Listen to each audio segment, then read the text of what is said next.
This is Tecno Camon 18 Premier, and today I will show how you can set the screen timeout value to never on this device. So first step is to launch the Play Store and install the free app that is called Caffeine.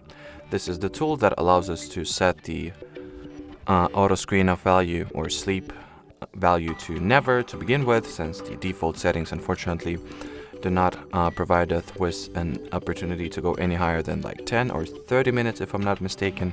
Anyway, once the app is installed, you gotta launch it, set the timeout option to be at the infinite value, and as long as the Caffeine app remains active in the background, so make sure not to turn it off or close it, your screen will not go to sleep, no matter the idle time.